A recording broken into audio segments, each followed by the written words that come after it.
जब जेपी नड्डा के सामने नीतीश कुमार ने सफाई देते हुए कहा कि 2 बार गलती हो गई थी लेकिन अब यह गलती दोबारा नहीं होगी, हम आरजेडी के साथ नहीं जाएंगे, तभी समझ में आ गया था कि नीतीश कुमार कितना बड़ा खेला करने की तैयारी में हैं। आपको बता दें कि नीतीश कुमार की इस सफाई पर लगता है कि जेपी नड्डा को भरोसा ही नहीं हुआ है, इसीलिए 6 सितंबर को बिहार गए थे और 28 सितंबर को फिर से बिहार जाने की तैयारी कर रहे हैं। नीतीश कुमार ने बिहार में बवाल कर दिया है और इसी बवाल को कंट्रोल करने के लिए जेपी नड्डा भागे भागे बिहार पहुंचे हैं।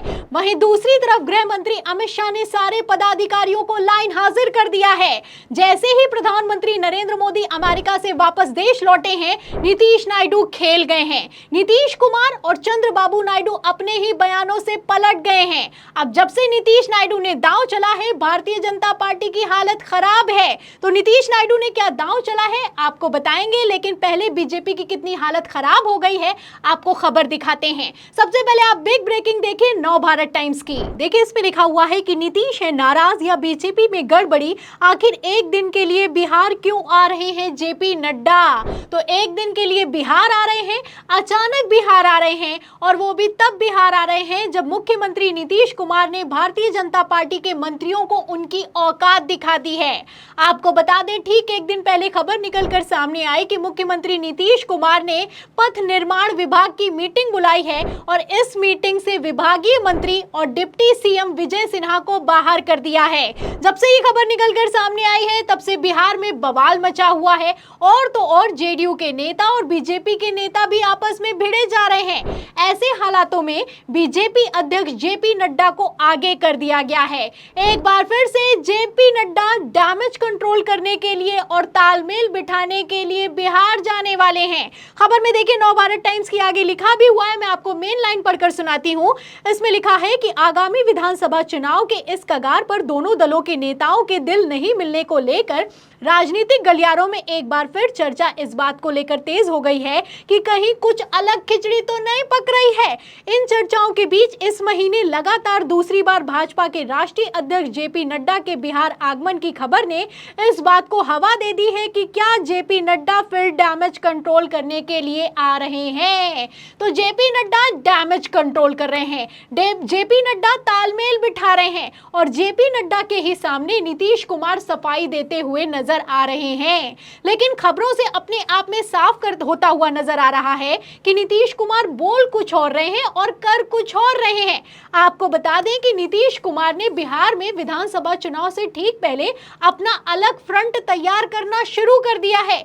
नीतीश कुमार भारतीय जनता पार्टी के वोट बैंक को भी अपनी तरफ करने की कोशिश कर रहे हैं। इसीलिए नीतीश कुमार ने एक बड़ा दांव चला है। एक तरफ जहां डिप्टी सीएम विजय सिन्हा को मीटिंग से बाहर कर दिया है और उन्हीं के विभाग की मीटिंग करके बड़े बड़े फैसले लिए हैं, वहीं दूसरी तरफ प्रधानमंत्री नरेंद्र मोदी को डायरेक्ट पत्र लिख दिया है और इस पत्र में डिमांड कर दी गई है कि जो सीता मैया की जन्म स्थली है सीतामढ़ी जिले में, उसका पुनरुत्थान होना चाहिए, वहां पर सड़क निर्माण होना चाहिए, और तो और वंदे भारत ट्रेन चलानी चाहिए। तो आप देख सकते हैं नीतीश कुमार ने बड़ा दांव चला है। विजय सिन्हा को मीटिंग में क्यों नहीं बुलाया गया आप समझ सकते हैं। नीतीश कुमार हर एक काम का क्रेडिट लेना चाहते हैं। नीतीश कुमार भारतीय जनता पार्टी के core vote bank, Hindutva vote bank को भी अपनी तरफ करना चाहते हैं, और सिर्फ नीतीश कुमार खेला नहीं कर रहे हैं, यहाँ पर नायडू भी खेला करते हुए नजर आ रहे हैं। आप अच्छे से जानते हैं कि नायडू ने कुछ दिनों पहले बड़ा धमाका किया।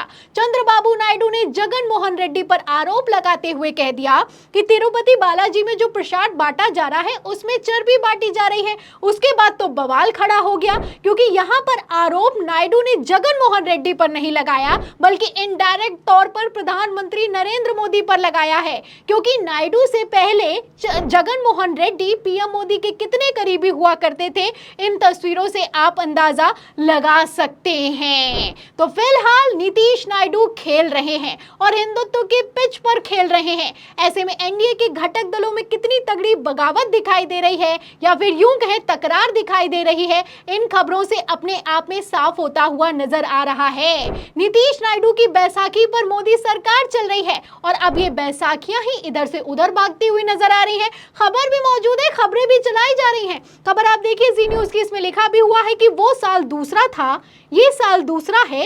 हिंदुत्व की पिच पर बीजेपी से अलग शॉट लगा रहे हैं नीतीश और नायडू।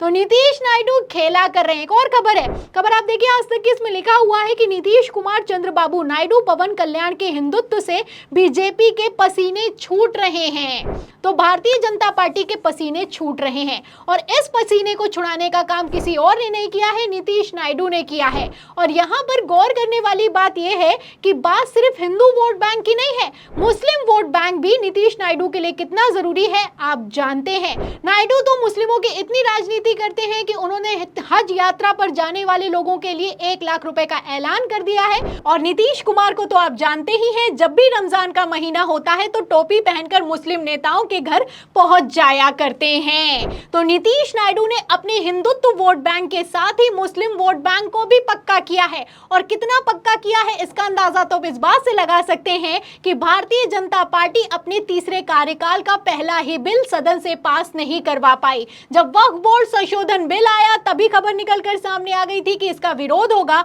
और वो ही हुआ। नीतीश नायडू ने इसका विरोध किया, बाद में इस बिल को जेपीसी को भेज दिया गया।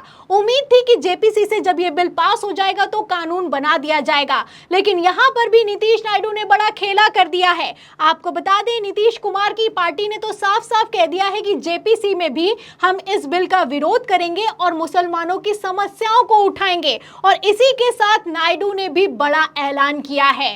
चंद्रबाबू नायडू पहले तिरुपति में जो प्रसाद बांटा जाता है उसको लेकर बड़ा धमाका करते हैं और अब बयान निकलकर सामने आया है और अब खबर निकलकर सामने आई है कि चंद्रबाबू नायडू की तरफ से अल्पसंख्यक कल्याण योजना की मीटिंग बुलाई गई है और इस मीटिंग में जो वक्फ जमीनें हैं उसके विकास का आदेश दे दिया गया है। जी हाँ, खबर देखिए, इसमें लिखा भी हुआ है कि सीएम चंद्रबाबू नायडू ने अल्पसंख्यक कल्याण विभाग का रिव्यू किया है, जिसके बाद उन्होंने अल्पसंख्यक कल्याण योजनाओं का सोमवार को पुनर्गठन करने का आदेश दिया है। साथ ही उन्होंने कहा अल्पसंख्यकों को फायदा पहुंचाने के लिए वक्फ जमीनों का विकास किया जाए। ये आंध्र प्रदेश के मुख्यमंत्री चंद्रबाबू नायडू की तरफ से किया गया हालिया ऐलान है। सोमवार की मीटिंग में उन्होंने बड़ा दांव चला है। तो नीतीश कुमार और नायडू दोनों के दोनों कितना बड़ा खेल कर रहे हैं और कैसे भारतीय जनता पार्टी के वोट बैंक में ही सेंधमारी कर रहे हैं, आप एक एक खबर से अंदाजा लगा सकते हैं। ऐसे में गृह मंत्री अमित शाह को भी ये समझ में आ रहा है कि खेला क्या चल रहा है। एक तरफ जेपी नड्डा को बिहार भेज दिया गया है, वहीं दूसरी तरफ अमित शाह भागे भागे महाराष्ट्र पहुंचे हैं और महाराष्ट्र में सारे के सारे पदाधिकारियों को लाइन हाजिर कर दिया गया है। इतना ही नहीं, अमित शाह की तरफ से सफाई दी गई है कि जो एनडीए के घटक दल है उसमें कोई तकरार नहीं है। और इसी मीटिंग में अमित शाह ने तो यहां तक कह दिया है कि अगर चुनावों में किसी ने बगावत की तो उसको इसका अंजाम भुगतना पड़ेगा। तो शाह और नड्डा दोनों के दोनों डैमेज कंट्रोल कर रहे हैं। इसीलिए प्रधानमंत्री नरेंद्र मोदी का स्वागत करने के लिए भी कोई भी नेता एयरपोर्ट पर मौजूद नहीं है। आप तस्वीरें देख सकते हैं, बेचारे प्रधानमंत्री नरेंद्र मोदी अमेरिकी दौरे से भारत वापस लौटे हैं और आधी रात एयरपोर्ट पर अकेले खड़े हुए हैं। ना वहां पर जेपी नड्डा है, ना वहां पर गृह मंत्री अमित शाह हैं। ऐसे हालातों में पीएम मोदी का भी चेहरा उतरा हुआ है। ये वही प्रधानमंत्री नरेंद्र मोदी है। पहले जब विदेशी यात्रा से भारत वापस आते थे तो एयरपोर्ट पर नेताओं का तांता लग जाता था, लेकिन अब तांता लगना तो दूर की बात है, एक सिंगल नेता भी मौजूद नहीं है जो पीएम मोदी का वेलकम कर सके। अब ऐसे में आप समझ सकते हैं कि भारतीय जनता पार्टी में कैसी तगड़ी खींचतान मची हुई है। प्रधानमंत्री नरेंद्र मोदी की इज्जत से ज्यादा यहां पर कुर्सी बचाना जरूरी हो गया है। तो फिलहाल इस पूरी खबर पर, नीतीश नायडू के दाव पर और अचानक बिहार में नड्डा के दौरे पर आपकी क्या राय है? क्या आगामी विधानसभा चुनाव से ठीक पहले एनडीए में कुछ बड़ा होने वाला है? इस सवाल के जवाब में आप जो भी सोचते हैं हमें कमेंट बॉक्स में जरूर लिखें। वीडियो को ज्यादा से ज्यादा शेयर करें, हमारे चैनल को लाइक करें, सब्सक्राइब करें, ज्वाइन करें। फिर मिलते हैं अगली खबर के साथ, तब तक के लिए धन्यवाद।